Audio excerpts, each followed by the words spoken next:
वस्सलाम अला ख़ातमिल अंबिया व सय्यदिल मुरसलीन सय्यदना मुहम्मदिन व आलिहि व अस्हाबिहि अजमईन। दोस्तों, सच्चे अंबिया और झूठे मुद्दईयान नबूवत का फ़र्क चल रहा है। आज फ़र्क नंबर 47 यानी 47 आपके सामने। 47वें फ़र्क का हासिल ये है कि अल्लाह रब्बुल इज़्ज़त अपना कलाम, जिसको हम शरीयत की इस्तिलाह में वही इलाही कहते हैं, वो अंबिया अलैहिमुस्सलातु वत्तस्लीम पर जिब्रील अलैहिस्सलातु वत्तस्लीम के ज़रिए अल्लाह ताला नाज़िल करते हैं। आदम अलैहिस्सलाम से लेकर हमारे हज़रत ख़ातमुन नबीय्यीन मुहम्मद रसूलुल्लाह सल्लल्लाहु अलैहि वसल्लम तक वही इलाही यानी अल्लाह का कानून, अल्लाह पाक की शरीयत। फरिश्ते तो बेशुमार हैं, 4 बड़े बड़े मशहूर हैं जिन्हें आप जानते हैं, लेकिन वही इलाही, अहकाम इलाही अल्लाह की तरफ से सिर्फ़ और सिर्फ जिब्रील अलैहिस्सलातु वत्तस्लीम अंबिया अलैहिमुस्सलातु वत्तस्लीम पर लाए और लाते रहे। और हमारे हुजूर के पास भी कुरान करीम पूरा का पूरा जिब्रील अलैहिस्सलातु वत्तस्लीम लाए हैं। जिब्रील अलैहिस्सलाम सरखील मलाइका हैं, मलाइकों में सबसे ऊंची शान के हैं और सबसे फरिश्तों में बुलंद बाला है। एक बात।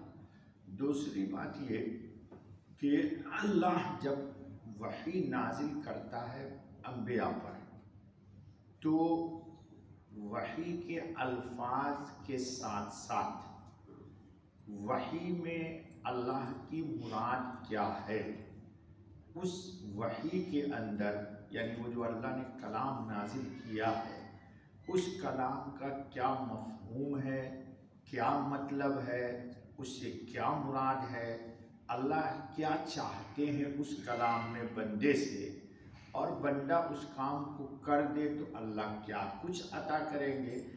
तो अल्फाज के साथ साथ उसका मफ़हूम, उसके मानी, उसकी मुराद, उसका मतलूब, उसका माहसल, ये भी अल्लाह ताला अंबिया अलैहिमुस्सलातु वत्तस्लीम के ऊपर नाजिल करते हैं।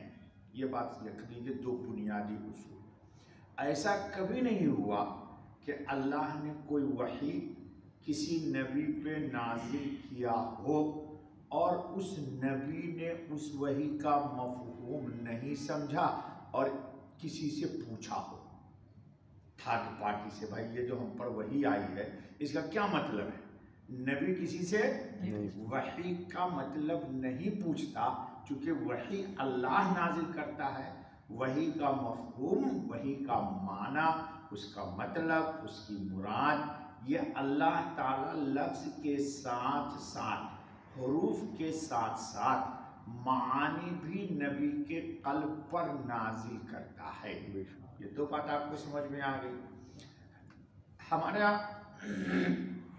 मुद्दा यही है कि हुजूर अकरम सल्लल्लाहु अलैहि वसल्लम ने कभी किसी से नहीं पूछा, किसी बड़े लोगत वाले से, कि देखो भाई कुरान करीम में जो ये आयत है इसका ज़रा क्या मतलब हुआ, क्या मफ़हूम हुआ। हाशा वकल्ला, नबी किसी से नहीं पूछेगा, हुजूर ने भी नहीं पूछा। मिर्ज़ा गुलाम अहमद कादियानी नबूवत का दावा करता है, झूठा कज़्ज़ाब। उसके वही को जाकर के पढ़िए, खुराफात को। अल्लाह ताला उसको वही कहना भी नहीं चाहिए, वो शैतानी कलमात कहना चाहिए। तो ये बंदा है पंजाबी, पंजाब का रहने वाला है, इंडिया का पंजाब, कादियान, जो मुल्क बंटने के बाद अब इंडिया में भी है वो जगह। और इस पर वही आ रही है अंग्रेज़ी में। यह अंग्रेज़ी जानता ही नहीं था, तो पूछता था बच्चों को बुला के, या हिंदी ज़बान में इसकी वही आती थी, इसको हिंदी मालूम नहीं थी, तो हिंदू लड़कों को बुला के पूछता था, यार इसका क्या मतलब हुआ।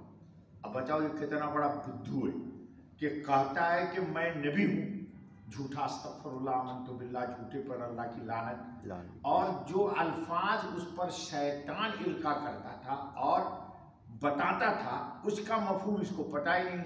تو کسی آدمی کو پکڑ کے پوچھتا تھا یہ جو ہم پر الفاظ نازل ہوا ہے یا ہم کو شیطان نے سکھلایا ہے، جس کو وہ وہی سمجھتا تھا اپنی بدعقلی سے، اس کا مفہوم تو مسلمان غیر مسلم بچوں سے پوچھا کرتا تھا.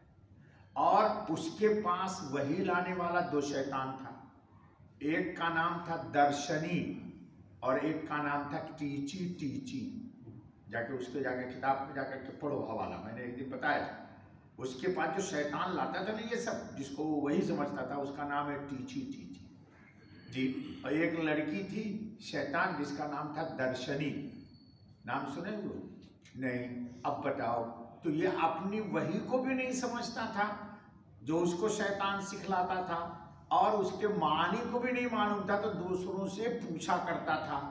تو ایسا کبھی نہیں ہوا. یہ دلیل اس بات کی ہے کہ یہ اپنے دعویٰ میں جھوٹا تھا. مجھے ساری بحث کا حاصل یہ کہ یہ اپنے دعویٰ میں کیا تھا؟ جھوٹا تھا.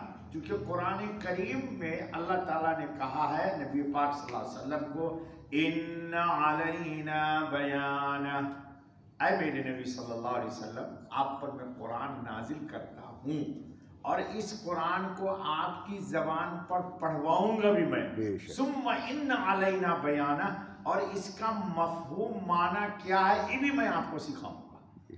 تو اللہ تعالیٰ اپنے کلام کو بھی نازل کرتا ہے، اس کی حفاظت بھی کرتا ہے، اس کے الفاظ بھی بتلاتا ہے، اور اس لفظ کی کیا مراد ہے وہ اللہ تعالیٰ سچے انبیاء علیہ الصلوۃ والتسلیم کو بتاتا ہے. اب ذرا سنو، سچے انبیاء نازل ہونے والی وحی میں اللہ کی مراد کو خوب اچھی طرح سمجھتے ہیں. سچے انبیاء کو اللہ تعالیٰ جو وحی کرتا ہے اس میں اللہ کی مراد اور منشا ان پر مخفی نہیں بلکہ مکمل واضح ہوتی ہے. یعنی کسی طرح کا اس میں کوئی ایچ پیچ، شک و شبہ. اچھا، نبی یہ بھی نہیں کہے گا کہ اس آیت کا مفہوم یہ بھی ہو سکتا ہے یہ بھی ہو سکتا ہے، نہیں. کنفرم کرے گا وہ کہ اس آیت کی مراد یہی ہے. نو بٹ نو. آپ بٹ بولتے نا، یہ بات ہوگی یا یہ بات نہیں. نبی کنفرم کر دے گا کہ اس کی مراد یہی ہے، چونکہ وہ اللہ کا نبی ہے. یہی فرق ہے نبی اور غیر نبی.